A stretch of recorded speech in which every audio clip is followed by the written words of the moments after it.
He's tall, he's dark, and he's having a bad hair day from hell. His cousins have been spotted from Australia to the Himalayas. Exactly who or what is this wild man of mystery we call Bigfoot? And does he exist outside of our imaginations? After examining the physical evidence, I can tell you for sure that there is an animal out there. Can you rule out a human being engaged in some sort of hijinks from being behind that evidence? Examine the evidence for yourself with believers and skeptics alike. Frightening encounters. I've never seen nothing like it in my life. I don't think I'll ever camp again. Giant tracks. These footprints exist. Something is making them. And the film that will not go away. You know, it was so hot inside that suit, and the sweat was just rolling off me. They don't get shot by hunters. They don't get hit by cars. They're not found dead. They're not found alive. Where are they? Follow the forensic trail and a real Sasquatch stakeout as science goes after that most elusive and enigmatic of legends, Bigfoot.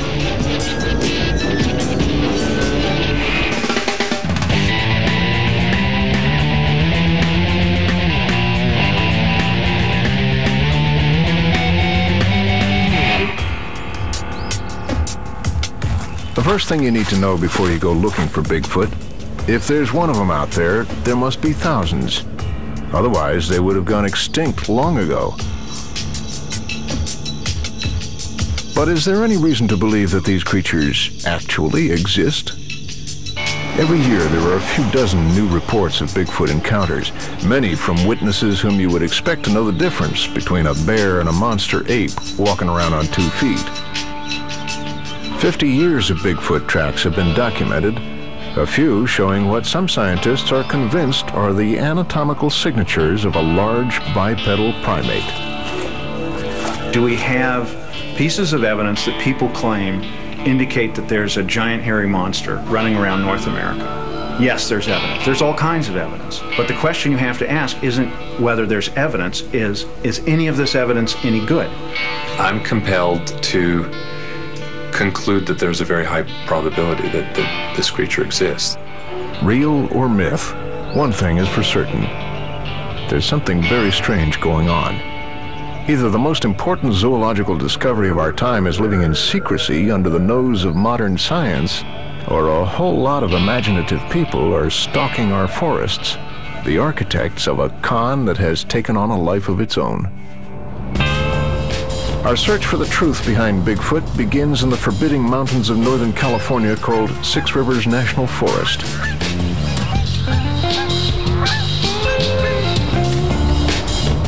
In the past 50 years, there have probably been more Bigfoot tracks found and Bigfoot sightings reported here than in any other region on Earth. Back in 1958, some of the first tracks were discovered on a logging road construction site. The media jumped on the story, and the local term, Bigfoot, became a household word. Bigfoot gave the little community of nearby Willow Creek, California, a modest claim to fame. On the morning of the annual Bigfoot parade, the town turns out in force, which makes you wonder, is the local Bigfoot lore just good for business? Or do the people here really think there's more to it than that? I was here firsthand. I do believe in it. We here know the truth. The others can think whatever they want. I believe in it. Yeah, it's a true story. No, there's somebody out there. I have a heavy one there. Do you think Bigfoot's real? Actually, no, I don't.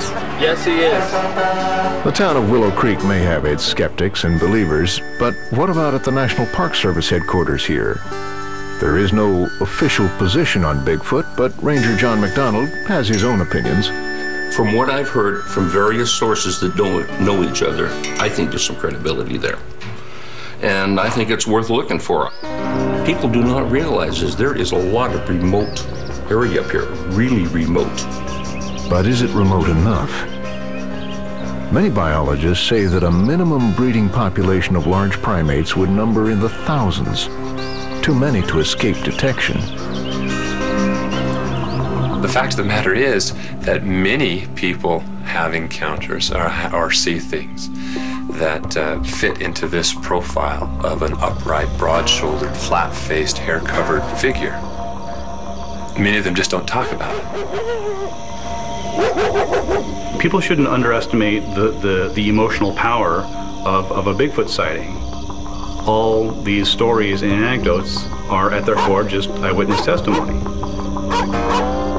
It doesn't mean that you dismiss it out of hand, but it means that you need to be careful about how much weight you give it. People who believe they've encountered Bigfoot agree it is a life-changing experience, even for people not prone to panic, like Highway Patrolman Richard Cale. That August day I was up there and I cut a pickup load of firewood and finished up and loaded my truck, and I just started down the hill down this logging road. I was coming around a slight left-hand bend in the road, and then I saw a very, very large thing on two legs moving quickly in an upright position. This must sound crazy. I'd say 8 or 9 feet tall. It was big. This was not a beautiful coat. This was really looked like a mess. But you could still see the muscles working under it. It was impressive. And it was gone just like that. I don't know what I saw. I know what I didn't see. I didn't see a human, and I didn't see a bear. I've seen lots of bears. It was not a bear.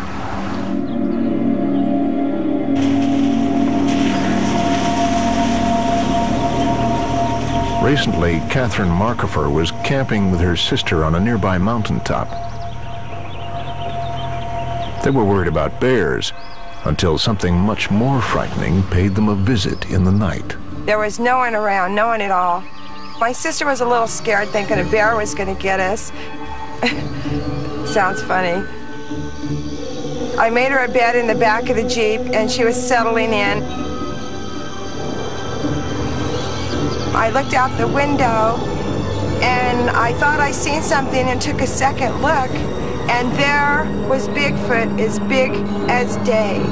I've never seen a torso that big in my whole life. It wasn't only that it was so tall, it was the broad shoulders. I've never seen nothing like it in my life. It scared me so bad. I flew down the mountain as fast as I could go. Never in my life would I ever dream there was a Bigfoot. Many Bigfoot eyewitnesses seem like remarkably sane people, but eyewitness testimony is notoriously inaccurate, especially when people are frightened. There is recent research that has suggested that in the conditions of stress and fear, as you would expect, happens in Bigfoot sightings, that the brain actually does an even worse job of remembering what it sees. So really, eyewitness testimony is not reliable. Police detectives know this, lawyers know this, psychologists know this. There's nothing shocking about it, but the problem is that when you apply that to Bigfoot sightings, it's even less reliable. Eyewitness accounts are one thing. Eyewitnesses who conveniently, perhaps too conveniently, have a film camera with them is an entirely different thing. That was the case in 1967 when 2 cowboys and avowed Bigfoot fans went in search of the creature and apparently captured it on film. The result? A giant, hairy female in full stride who would become the poster child for the Bigfoot movement. What's the story behind this remarkable footage?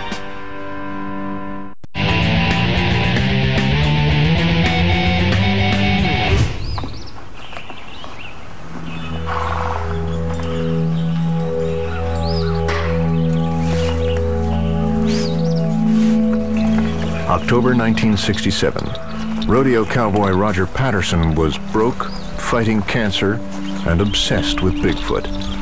His dream was to sell a Sasquatch documentary to a Hollywood studio for big bucks. The problem was, Hollywood wasn't calling back. After renting a camera, he and his rodeo friend, Bob Gimlin, headed into the wilds of Northern California to get their money shot. As their story goes, they had spent weeks scouring the mountains of Six Rivers National Forest, where lots of tracks had been found over the years. What happened next is, depending on who you talk to, either one of the most important scientific discoveries of the 20th century or a hoax of almost uncanny genius. A few hours into the ride, Patterson and Gimlin said they noticed a horrible smell in the air. Their horses became skittish. Urging them on, they came around a bend in the trail and saw an immense creature rise up in a creek. Patterson's horse reared, and he hit the dirt.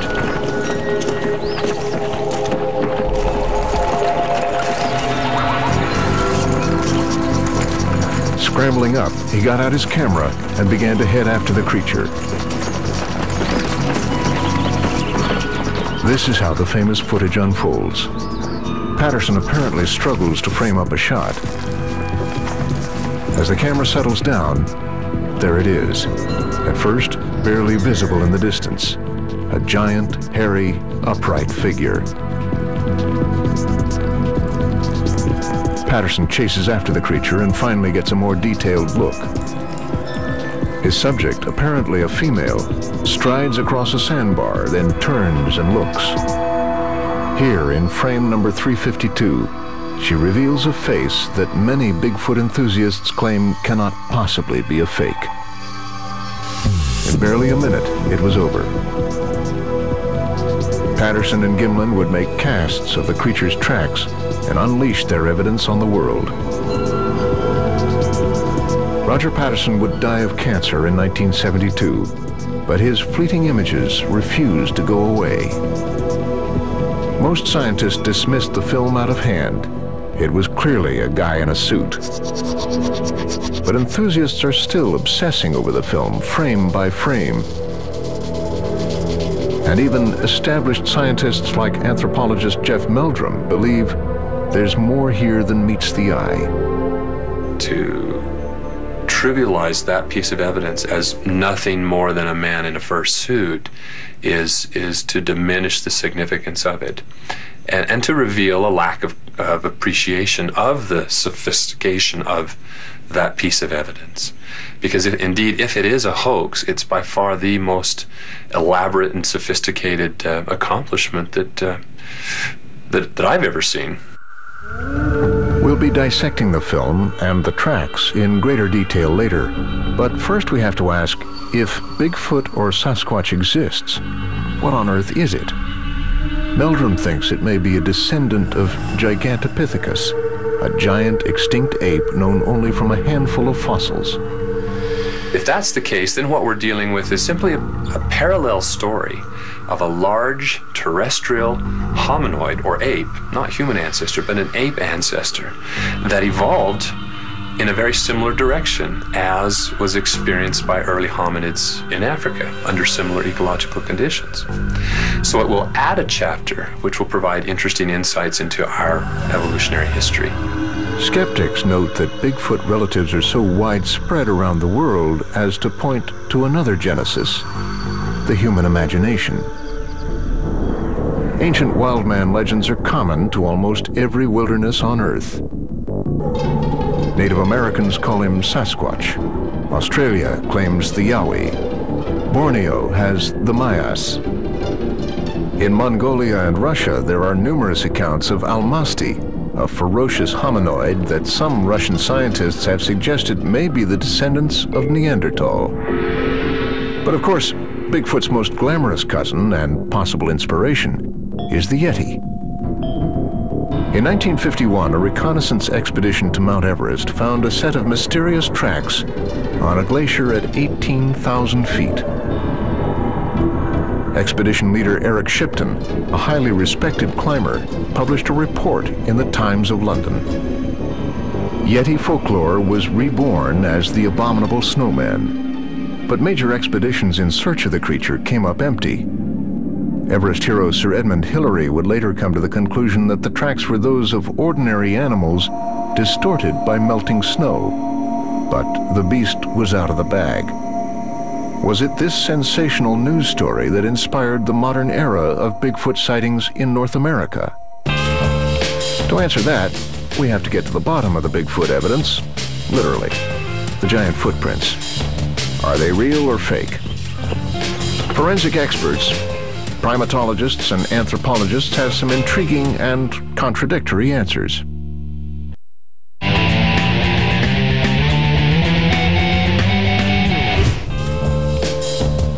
When it comes to Bigfoot, there's a lot of plaster out there.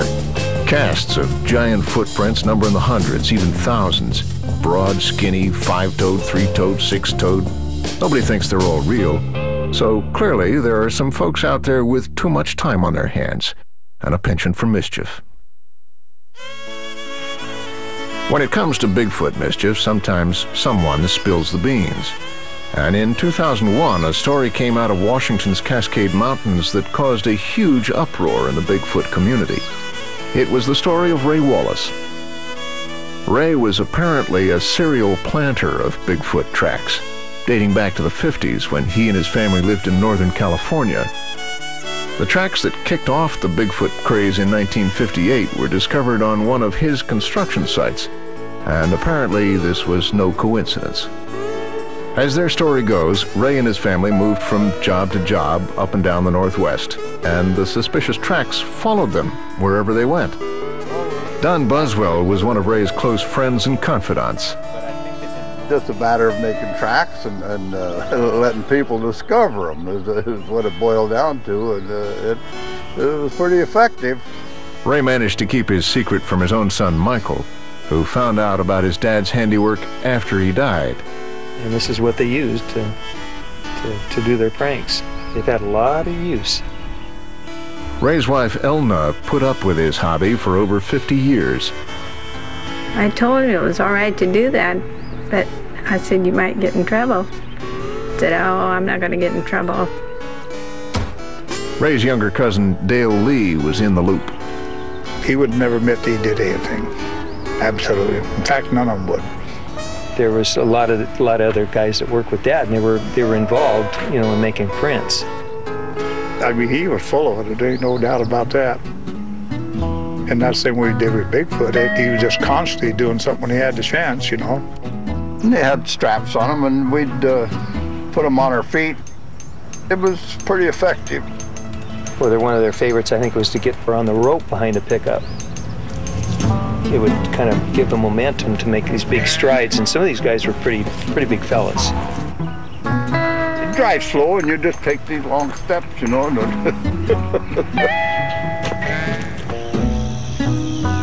Dad had all kinds of casts. He had good ones, he had bad ones. I mean, just like any artist. He usually did it in the basement, and he'd be down there for hours.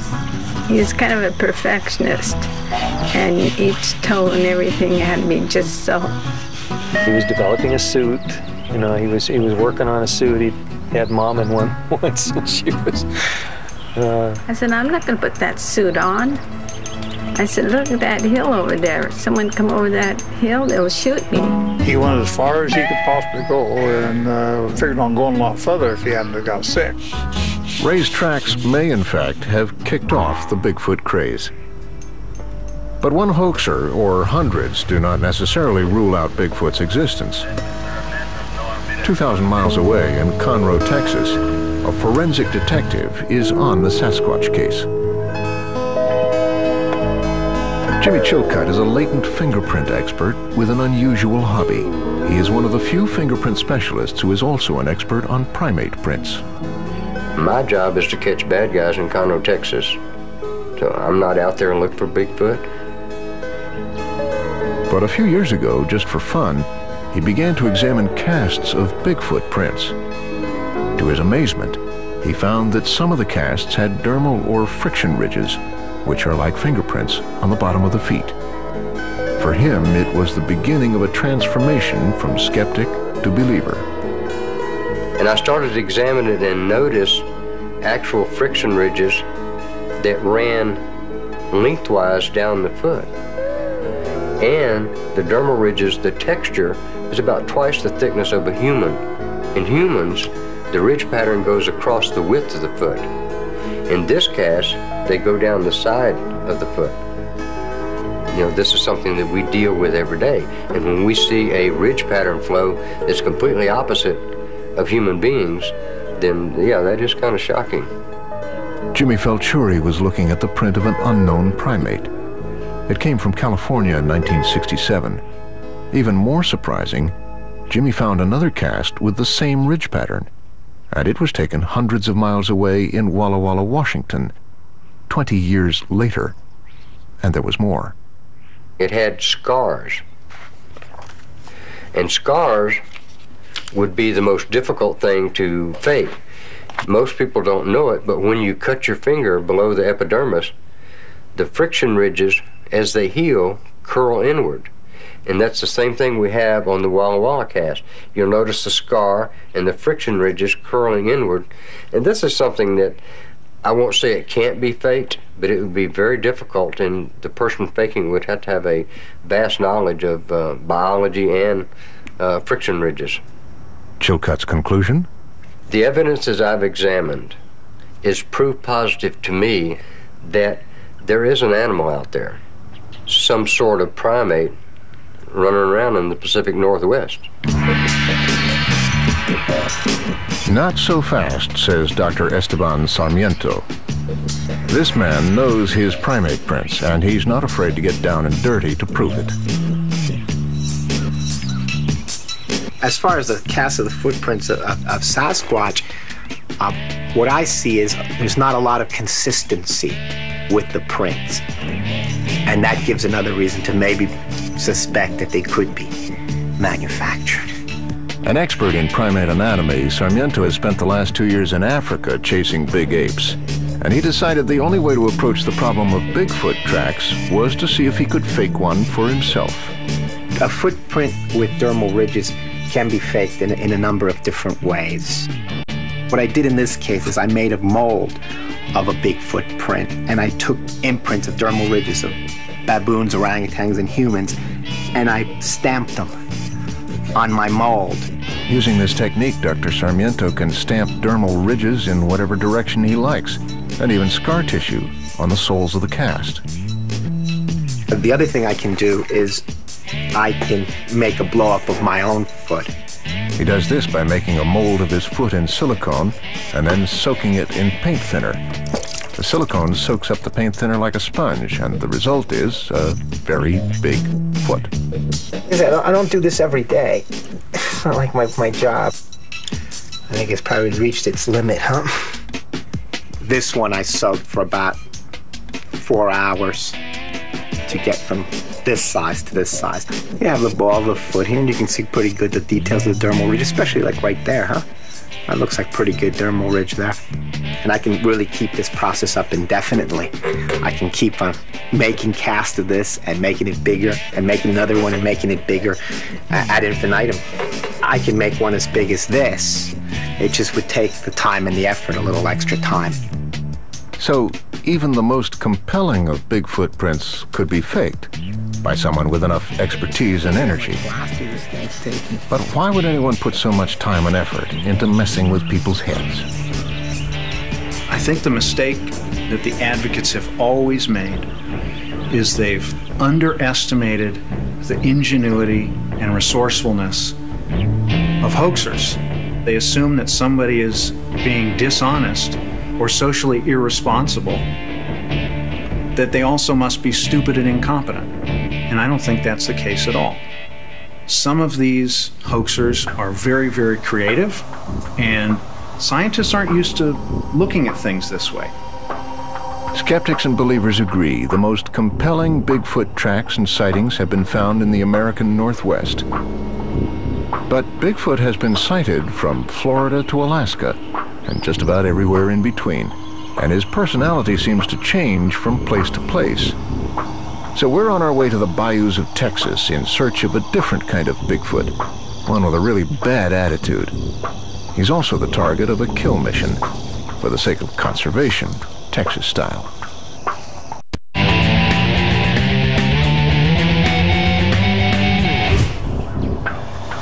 This is the Bottomlands, a broody patch of swamp forest in eastern Texas near the border to Louisiana. Not the first territory that comes to mind when you think of Bigfoot. But according to some, this is where the South's version of Sasquatch may be making its last stand. And we're about to join a hunt to take one out. Our guide will be longtime Bigfoot researcher, hunter, and talk radio host, Chester Moore. Welcome back to the Outdoor Show, talking about the kingpin, the grand poobah, the king of all cryptozoology, Bigfoot creatures. Bigfoot. They'll say, well, what are the differences between the creatures reported in the Northwest and the ones over here? I said, well, the ones in California are a bunch of tree-hugging hippie, sandal-wearing Bigfoots singing Kumbaya around the campfire and holding hands. Ours listen to Black Sabbath and want to rip your head off. We got big, redneck, crazy, heavy metal Bigfoots. It's a real animal, a primate. This just happened to be very intelligent and very fortunate we hadn't bagged one yet. Chester's home in Sweetwater, Texas is a taxidermist's dream, but the carcass he's obsessed with still eludes him. We need to touch him up a little bit, Chester. He and fellow Bigfoot researcher Chris Stevens hope that one day, for the sake of conservation, they'll bring in a corpse and settle the matter of Bigfoot's existence once and for all. Time may be running out. Instead of the usual 5-toed Bigfoot, they've been finding 3-toed tracks.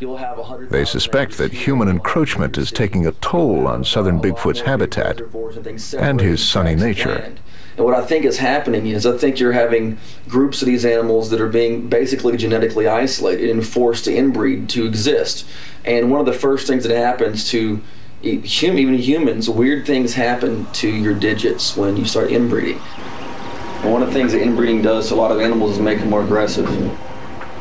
In the late afternoon, Chris, Chester, and Chester's father, Chester Sr., head out into the bayou on a mission, a kill mission.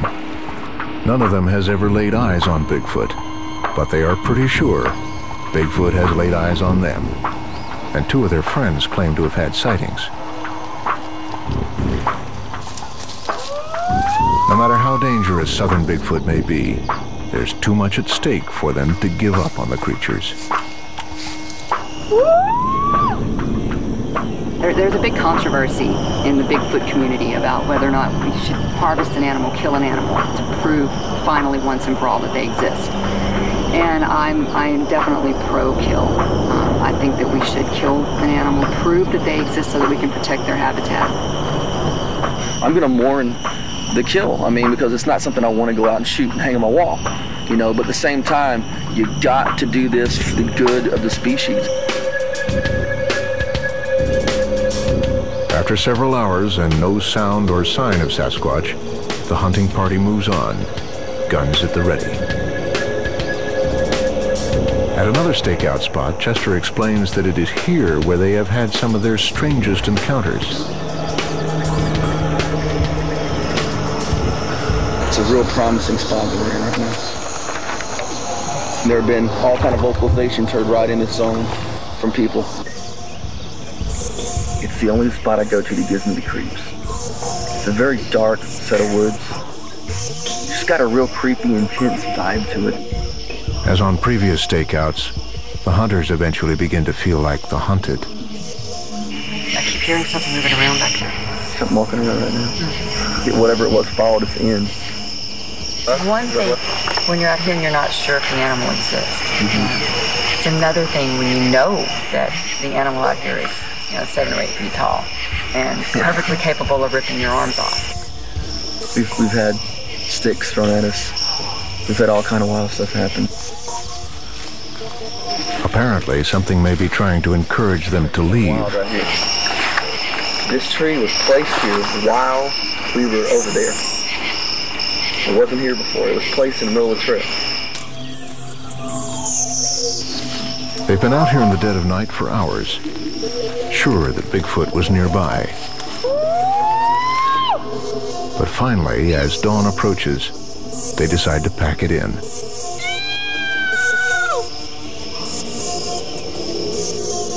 Bigfoot neglected to show himself on this trip, perhaps not realizing that by sacrificing himself he could save his species.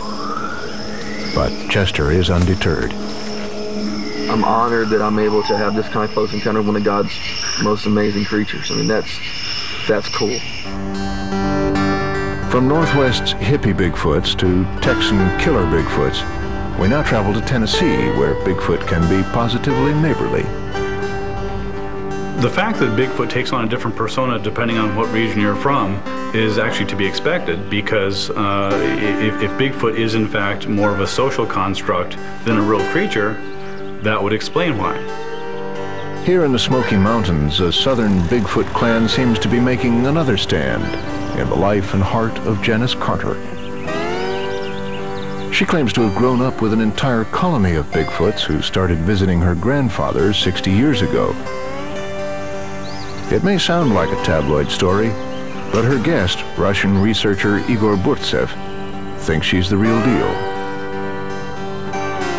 50 years ago, Igor was among the investigators who dug up and studied the remains of Quit, a supposed half-breed, son of a Russian Bigfoot mother and a human father. When he heard about Janice, he had to come to America to investigate.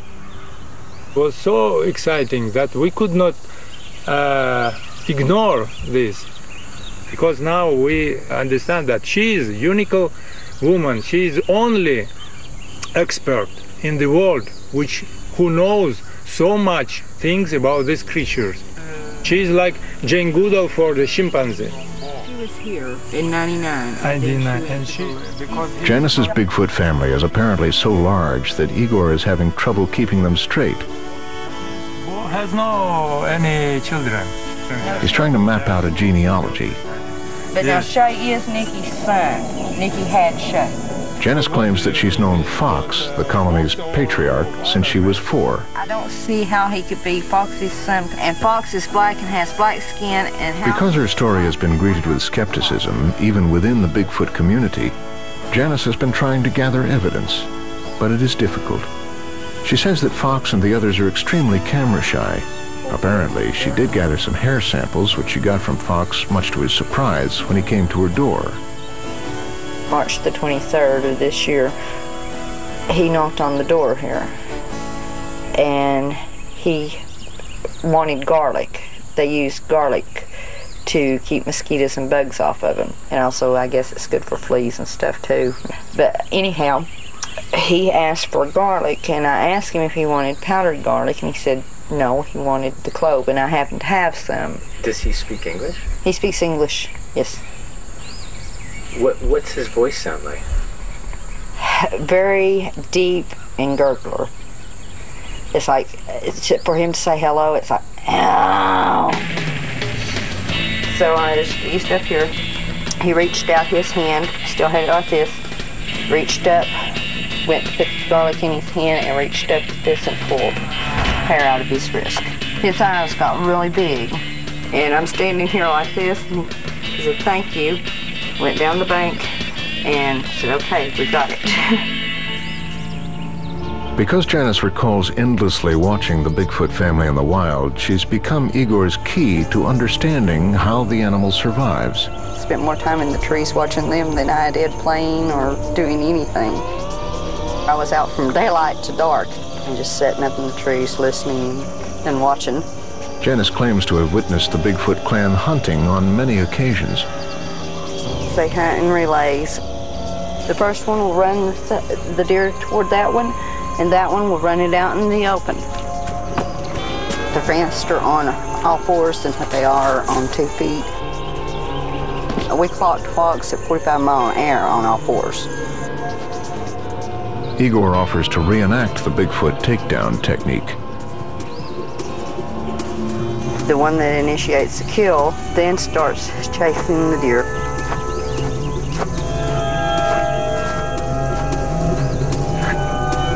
Reach out, grab the back leg, snap it in 2.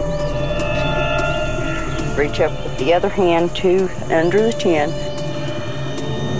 And push and force the head back until the neck breaks.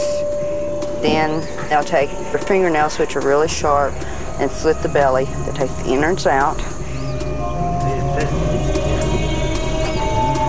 Reach in, pull the liver out, and the heart. When I was little, it bothered me really bad, and it still bothers me. I don't want to see them kill anything because it's gruesome, but I've sort of grown used to it. Janice is fully aware that people think she's living in a fantasy world. But for her, Fox and the others are real, and they're family. They're very highly intelligent, and they do use a language. They have a culture. I think what we're left with is that Bigfoot is a mythological creature. I don't think Bigfoot is a biological problem. What I think it is, it's a very interesting cultural anthropological problem and a very interesting psychological problem. If that psychological problem has a Rorschach test, it's this: a mere 24 feet of film that has remained the centerpiece of the argument for more than 35 years. How does it stand up to the intense scrutiny of the digital age? You might be surprised.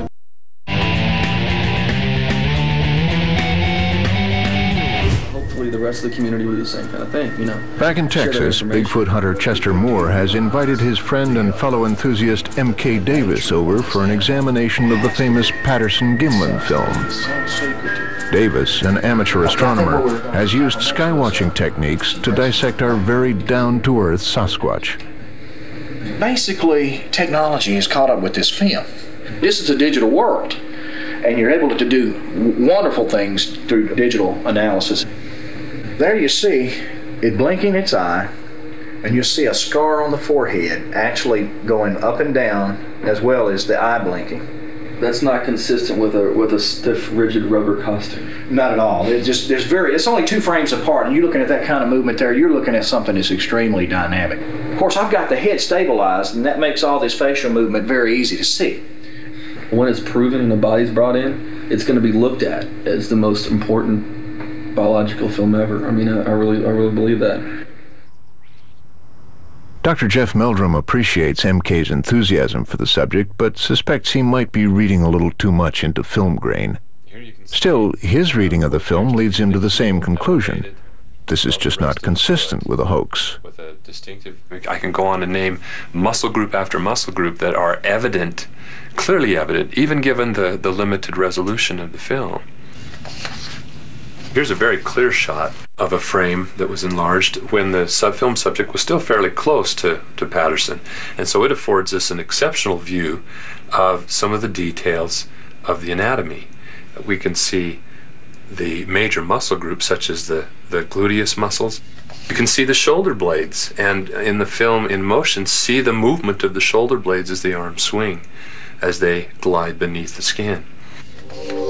Another anatomical detail that can be determined in the film is the ratio of the respective limb lengths. And that's well outside the range of human variation. According to Meldrum's calculations, the limb proportions are all wrong for a human in a suit. The arms are nearly as long as the legs. All of these details, along with the consistency of the film with the tracks cast at the scene, make Meldrum wonder how it could possibly be a fake. But when it comes to this bit of film, even in the scientific arena, it seems details are often in the eye of the beholder. Go.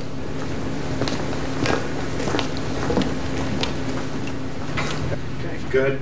So far, rate of speed. Dr. Daniel Schmidt is an expert in using video analysis to understand animal locomotion. Dr. David Daegling, the one wired for motion, is an anthropologist. Go ahead. All right. Together, they've scrutinized the Patterson-Gimlin film, and for them, it comes up short. It's not a good piece of wildlife photography. It's an absolutely terrible piece of scientific imagery. The subject on the film always occupies a very, very small part of the frame. You've actually got to blow the image up. And when you blow the image up, that image quality is going to deteriorate. Problem is the video's too difficult. You can't identify where the elbows are on that animal, or the wrists, or the shoulder, even worse, or the hip. It is virtually useless in determining specific anatomy. From this film, you can identify that there is an upright walking biped in that film that has arms and legs. In terms of the limb ratios, the speed, the stride length, nothing can be determined from that film. There's not enough data in it. And to make claims otherwise isn't scientifically valid. It's time to go back to the source, Washington's Cascade Mountains, where the Bigfoot filmmakers grew up. If the Patterson film is a hoax, there are 3 witnesses. One, Roger Patterson, is dead. The second, Bob Gimlin, isn't talking. So the question is, what about the guy in the suit? Several people have come forward over the years to claim that particular honor. We're here to meet Bob Hieronimus, who as a young man used to ride with Patterson and Gimlin. Bob claims that back in '67, he was the guy who strode across Bluff Creek in Patterson's Bigfoot suit. Around here, there are a lot of people who will back Bob's story up. And, well, there's that walk. People say I walk like Bigfoot anyway. To his friends, Bob's Bigfoot role is old news. I've heard a lot of people say, you know, can you believe that old Bob was really Bigfoot? You know, that was a lot of people say that, you know. Bob says his secret wasn't much of a secret around here. My big concern always was that somebody's going to shoot you, you know. That was my big concern wearing the suit. That was my big concern all the time. Everybody around here, you know, after a few years knew that was me. Oh yeah. We knew it was. We all just kind of, everybody just kind of kept it quiet. According to Bob, Roger Patterson approached him in the fall of 1967 with an offer that was too good to pass up.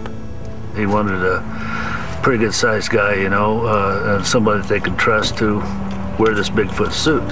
They said, we'll pay you $1,000 and it'll only take about 10 minutes.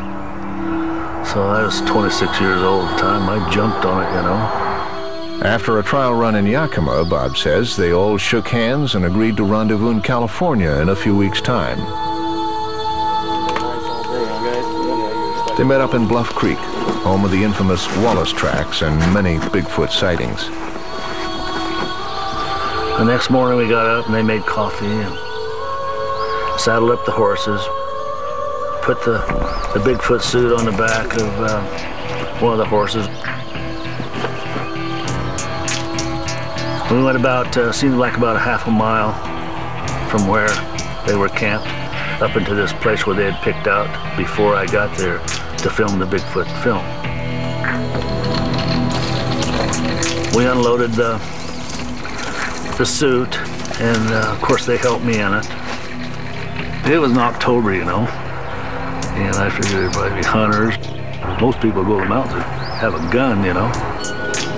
You know, it was so hot inside that suit, and the sweat was just rolling off me, and I was nervous, you know, and a little bit claustrophobic. Roger told me to go over at this certain place and stand there.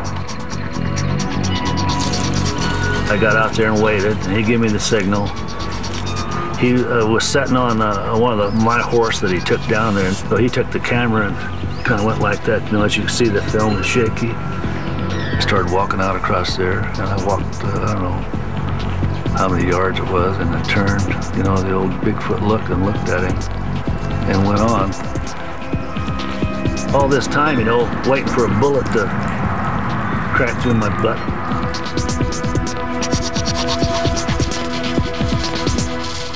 That was the end of it. Good job. I thought I'd done a pretty good job. You done? Millions of people have been fooled all these years. If they would have paid me the $1,000 like they promised, I would have kept my mouth shut. Of course, there's no hard evidence to prove Bob's story either. The suit hasn't turned up. What it boils down to is, was Roger Patterson incredibly lucky, or a hoaxer of extraordinary gifts? And in the end, experts on both sides of the equation agree. You certainly can't prove Bigfoot's existence, but for that matter, you can't completely rule it out. The bottom line is simply this: these footprints exist, these casts exist. Something is making them. I've come to the conclusion that we're simply dealing with a great ape. There's a very strong will to believe, and I think part of it is people don't want the mystery solved. I think a lot of the public is just as happy to have it remain a mystery. There is no way to establish beyond a reasonable doubt that there's such an animal without having a body on a dissecting table. We have to ask the question, if there's an animal out there, why haven't we found it? I don't see anything that is going to encourage me to quit my day job